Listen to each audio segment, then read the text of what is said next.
Jeff, I'd like to believe in God, and because of my background, I search for scientific evidence. And many people tell me that I'm looking in the wrong direction. I have to have faith. And faith is believing in something without the evidence. So I really have to wonder, is faith rational or is it rationalization? Yeah, that's a great question, and I like how you put it. I would say it's probably a little of either in different people and in all of us at different times, but mostly neither. If by rational you mean that it's a deduction from arguments, I think there are arguments for the existence of God that, unlike my atheist friends, I think they're plausible. But like them, I don't think they're compelling. But I don't know anybody who believes in the existence of God because of those arguments. Maybe Anthony Flew came to believe, but even if somebody did believe just in the proposition that God exists, that's not what religious faith is, anyways. Religious faith is entrusting ourselves to His care and love. So I don't think people get there by arguments, although arguments may get you as far as agnosticism. And in terms of rationalization, and by that I take it that you mean kind of thinking up post hoc reasons to justify something that don't really wash. And there's a fair amount of that in religious traditions. The book of but interestingly. The biblical tradition itself, at least, clearly recognizes that and excoriates that. So the book of Job, for example, at the end of the book, those Job's comforters, quote unquote, who were thinking up theodicies and justifying the suffering of Job, were criticized by God as positing proverbs of ashes. And even stronger, will you lie on behalf of God? So there is rationalization. But I don't think all post hoc reasoning is rationalization. Here's an example I'd give. So let's take the moral domain. There's a fair amount of empirical work right now that indicates that certain kinds of moral judgments precede reasons for them, that we have them innately or intuitively, and that people provide reasons afterwards. Now, sometimes when we do something and we think about it morally, we might rationalize. That is to say, at some place we might know it's wrong, and we might invent reasons to justify it. But that's a very different enterprise than trying to understand in a rational context the structure and implications of a belief that we may be naturally disposed to prior to reasons.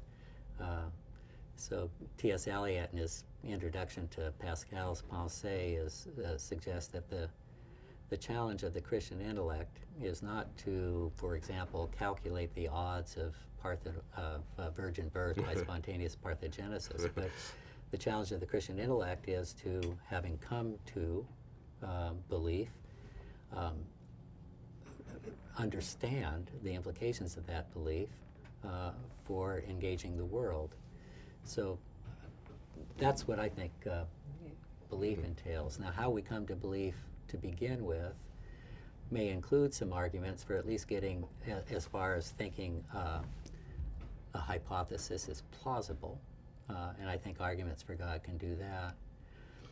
But then, well, there may be intuitions toward the belief is true. There may be profound experiences. Pascal had such an experience, I have to confess. I did. The portal to belief for me was through an overwhelming experience. Why did you trust that?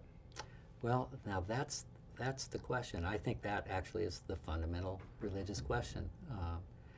And I have to confess that I didn't have the capacity not to trust it. Whatever part of me it is that thinks I recognize reality, like having a conversation with you right now, was more profoundly engaged in this experience than anything I'd ever had. Now the question, though, becomes, after the experience, what do you make of it? And there, the beliefs that an experience like that generate have to prove fruitful in understanding the world. So there is the case where I wouldn't say rationalization, but I would say post hoc reasoning became extremely important. And now the question arises, okay, so how do you know, and this is the really important religious question, I think, is how do you distinguish between post hoc reasoning, or maybe even post hoc theory or assumption testing, versus rationalization? And by the way, we do the former in science all the time, right? This Popperian view of science that... Right. So really core beliefs, if something doesn't work out, we invent ancillary hypotheses, and at some point in both science and religious belief, it doesn't work. And then we abandon a belief, or we significantly modify it, or we live with ambiguity, and or it does work. But what I'm suggesting, back to your original question, I don't think religious belief is fundamentally either a rationalization or rational in the sense of coming into it by proof. But I think it is rational in the larger sense of rationality, that is to say, starting with givens, with an assumption, with fundamental commitments, and then trying to understand life through the rational entailments of those starting positions.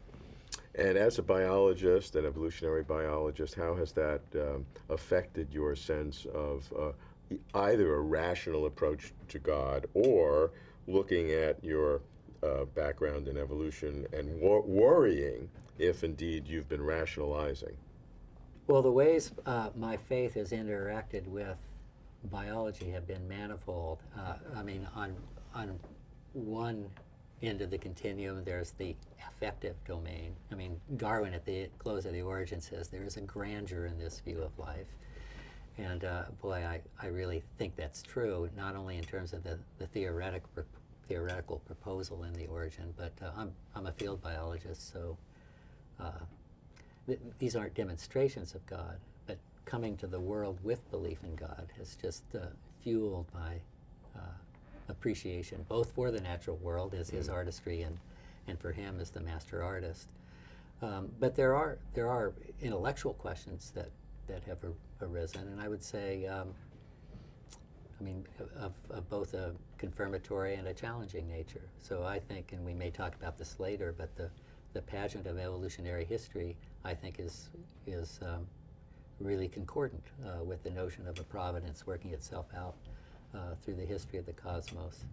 On the other hand, evolutionary theories of altruism, when I first encountered those, they were very challenging.